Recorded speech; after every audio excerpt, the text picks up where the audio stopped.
should you use views?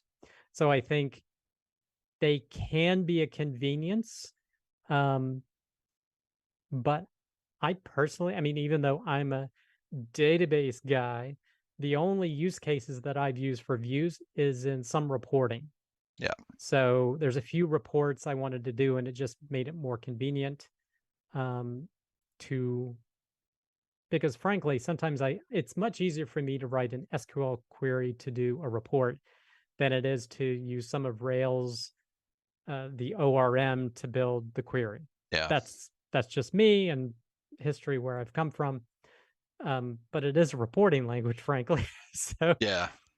if it doesn't have to be too dynamic, I find it much easier to write a view and then just tell Rails or the web application, all right, just pull the data from this view. Yeah, I've actually used views before when I've run into complicated data structures. It's just tables related to tables all over the place, and things are not very obvious as to how they kludge together. So I've used views sometimes to write like, okay, here's this. I kind of redefine my own tables so that when I have to go write SQLs, they're simpler and make sense.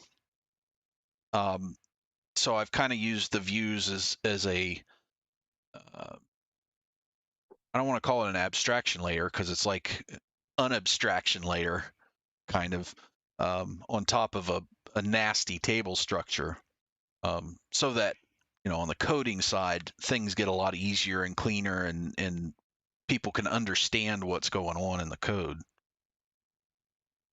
Yeah. So yeah, so I think those are valuable use cases for views on occasion.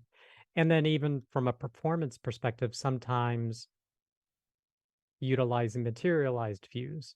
So basically, that's a view that you actually make into its own table by storing the data and refreshing it on a periodic basis. Sometimes there's business use cases for having that from a performance perspective. Yeah. And now the next one in kind of the iffy area, and but I think there are use cases for it, is triggers. So basically, a trigger is something that when you do something to a table, you insert, you update, delete, something else happens.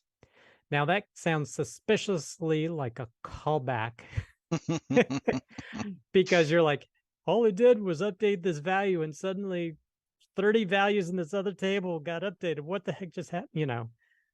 That could potentially be a trigger at work. So for that reason, I would be very cautious about using triggers.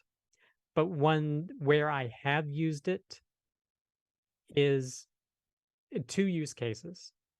One is for keeping a TS vector column for full text search up to date. So something gets updated in a particular table or in another table, and a search string needs to be updated. A lot of times I use a trigger for that purpose. And although there are other tools like something called generated columns that can do that for you too.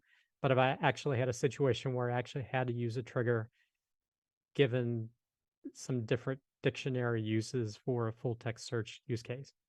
But anyway, I think that's an acceptable use case for triggers is keeping something like that up to date so that you're fast.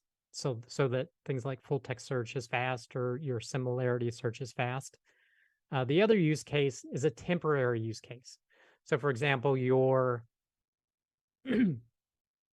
needing to move from a table that has an int to a big int because you're going to run out of ints eventually.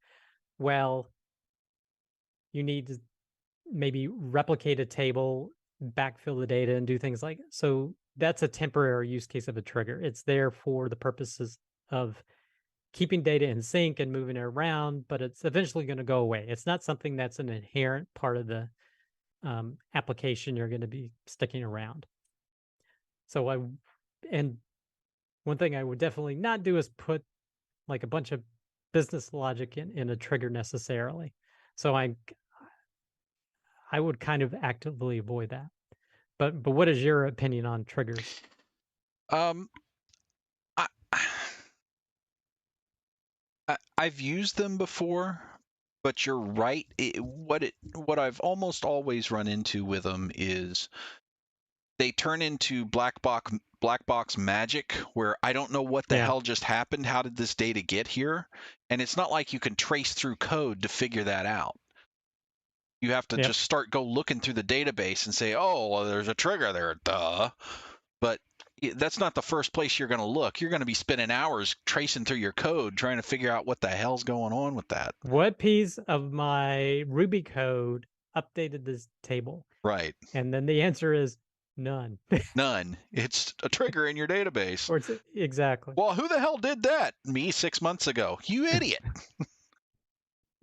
So that's why I said they're a little bit like callbacks, and there's these mysterious things that, you know, Yeah. cause, ramifications down the line. So again, I have used it for those two use cases. Temporary use case for handling transition periods for data, and then the second use case is keeping um, like particular columns up to date for full text search or similarity search purposes. Right. So, if you like this clip and want to watch another one, you can click right here, or if you want to watch the full video, you can click here.